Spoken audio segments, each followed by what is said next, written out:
Are VPNs safe for online banking?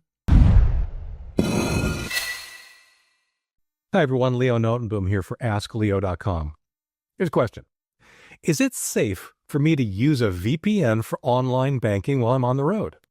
Online banking these days is actually relatively safe to begin with. HTTPS connections, for example, mean that your conversation with the bank is encrypted completely between your computer and the bank's servers, regardless of whether or not you're using a VPN. There are a couple of things, though, that a VPN kinda, sorta can make slightly safer. Let's take a look at the differences. Without a VPN, connecting to your bank's website happens over an HTTPS connection.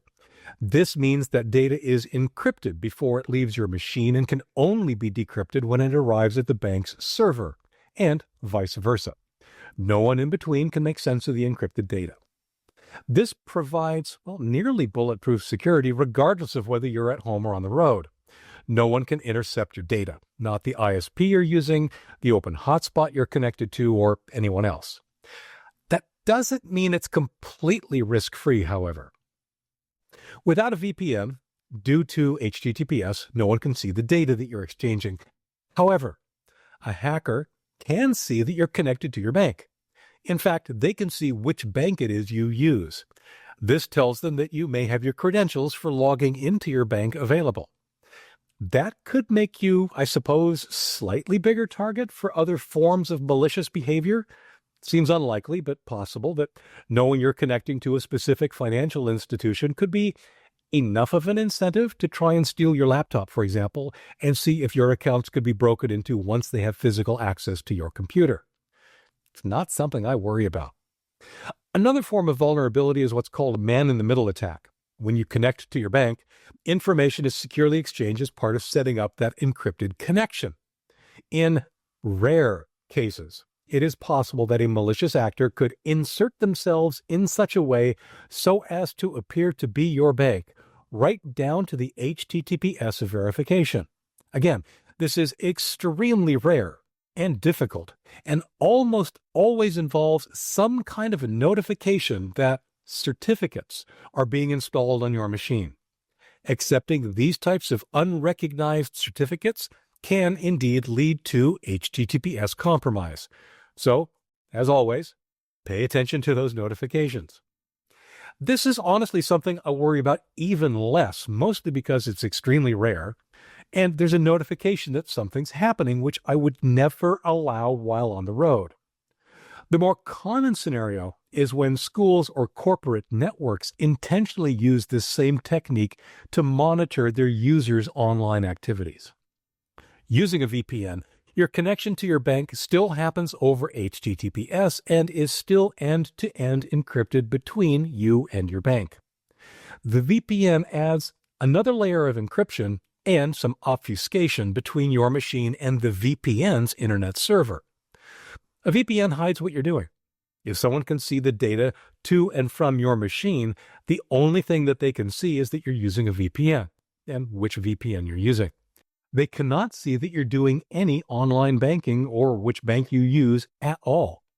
The VPN service, of course, knows which bank you're connecting to, but they still cannot see the data being exchanged. The only real risk a VPN introduces is that it could perform a man-in-the-middle attack on the HTTPS connection. But again, there would be notifications that something fishy was going on. Okay, here's what I do. I bank online all the time. It's convenient, and most importantly, it's safe. If I'm at my local coffee shop or airport, sure, I will fire up a VPN before I do anything, banking or otherwise. But I also don't panic if I forget to.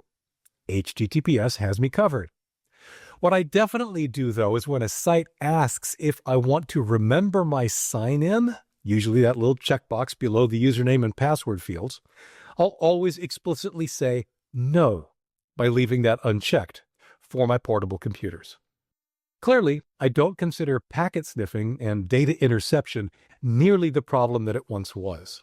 But that doesn't mean that there aren't risks. The ways that I reduce those risks include I make sure my password manager auto-locks a little bit more quickly on my laptop than it does on my desktop. I never tell my bank or other sensitive sites to remember me. I want to log in from scratch every time. For accounts that have two-factor authentication, which is as many as I can enable, I never have it register my laptop. I want it to ask for two-factor every time. The biggest risk, in my opinion, is losing my laptop. These are all measures that secure my accounts in such a way that even if someone does steal my computer and bothers to try to break in, they'll be blocked from accessing my accounts.